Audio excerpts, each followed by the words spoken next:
Shiro here for Umbra Games with a review of Dead Space 3, played on Xbox 360 for the review, also available on PS3 and PC.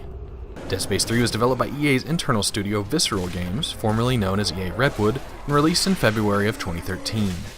The game follows series protagonist Isaac Clarke into another battle against the Necromorphs and the ominous red markers that make creatures into them. This time, dragging his feet a little more, as ex-girlfriend Ellie, along with her new boyfriend and crew, drag Isaac to the alleged homeworld of the Necromorphs, ground zero for the events of the series.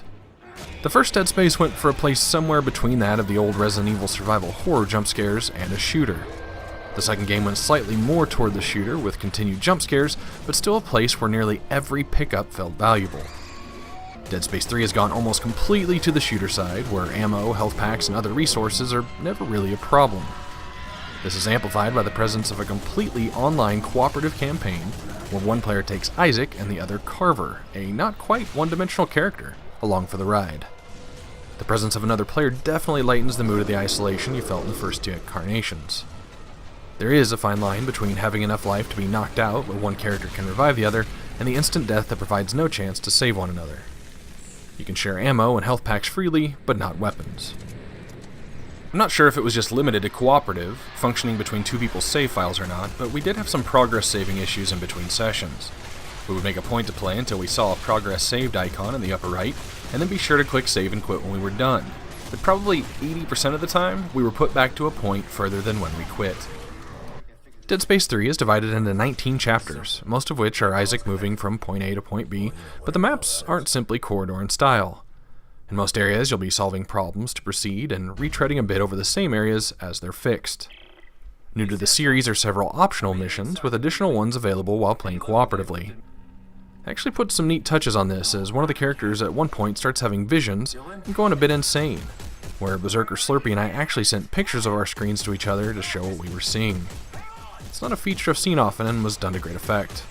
Optional missions often end in a treasure chest, granting resources and upgrades. I think we found all but one or two, and it probably increased our total gameplay time from 15 to about 21 hours. The one downfall to these is the environments often felt reused, as we'd find ourselves in similar rooms to something we encountered in the main campaign, but that could be rationalized by the fact of how much real diversity your engineer's gonna take when designing modules of a space station or colony. The game continues the series tradition, differing itself from the crowd by making limb shots and subsequent removal a better bet and more damaging than the genre's typical headshots. The plasma cutter still has a rotating piece that changes the alignment of the shot, one of my favorite weapons to ever use in a shooter in Dead Space 1 and 2. Early in 3 it doesn't feel as devastating though, which to be honest was a slight disappointment, but not without backup options.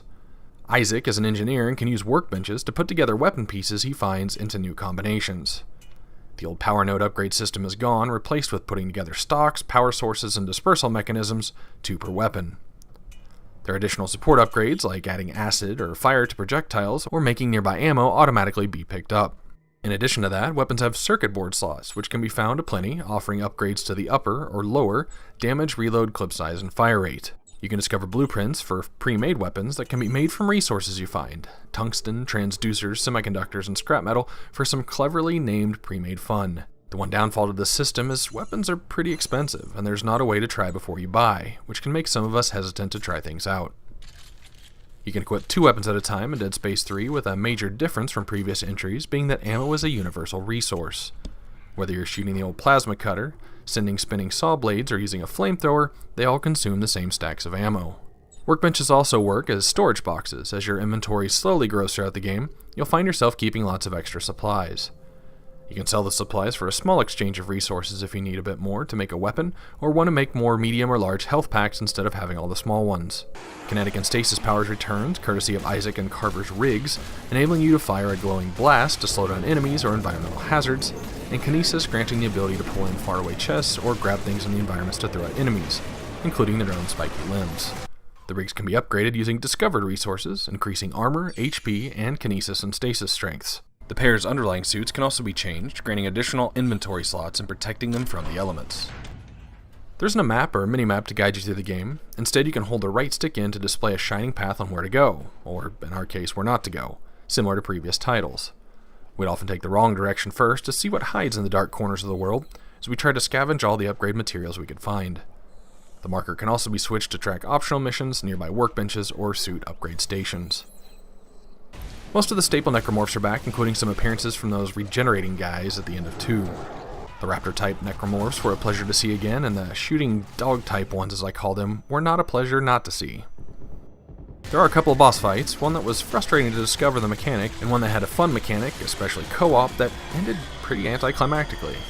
The zero-gravity sections of the game return in the style of 2, allowing you to take off and navigate yourself at will.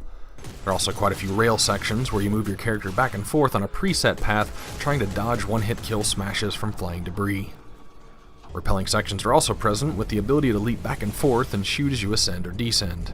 These sections were a bit more difficult in cooperative mode, as in one person took the one-hit kill, you're both forced to start over. Not just that, but you can often get in each other's line of sight, hindering your ability to weave through. Most of the sections are divided up, and short enough that a try or two was enough to make it though. There are various collectibles to be found, including the usual audio and text logs, and artifacts of various types that provide more context to the plot. There is a New Game Plus mode where you can take your equipment and upgrades into a new game, and even a harder one if you so desire, increasing some replay value. I will say, despite the lesser horror environment present in this game that the series had established, playing this game as a cooperative shooter was very enjoyable.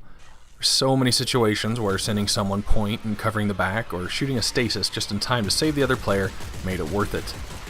As of now, the servers are still up to play, but they do require the EA Online Pass or whatever, that fortunately both of our used copies of the game had unused codes.